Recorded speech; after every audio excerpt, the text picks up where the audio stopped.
ஓம்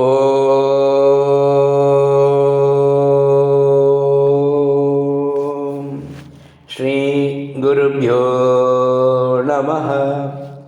பகவான் ஸ்ரீ விஸ்வநாதர் அருளிய ஸ்ரீமத் விஸ்வோபனிஷதம் பாகம் 3, போதனை எண் 84.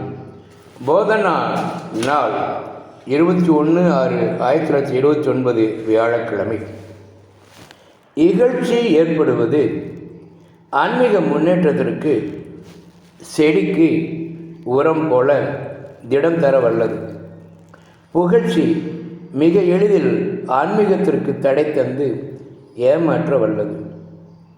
இவைகளிலிருந்து தப்ப பேச்சை மிக மிக குறைத்து வந்து ஜன கூட்டுறவும் சுருங்கச் செய்து தனிமையை நாட வேண்டும். தனிமை உள்நோக்குண்டாக பெஸ்ட் ஃப்ரெண்ட். உள்நோக்கே தட்சிணாமூர்த்தம். பரமகுரு பிறவிப்பிணியை நீக்க துணை புரியும் சக்தி. ஓம் சாந்தி சாந்தி சாந்தி.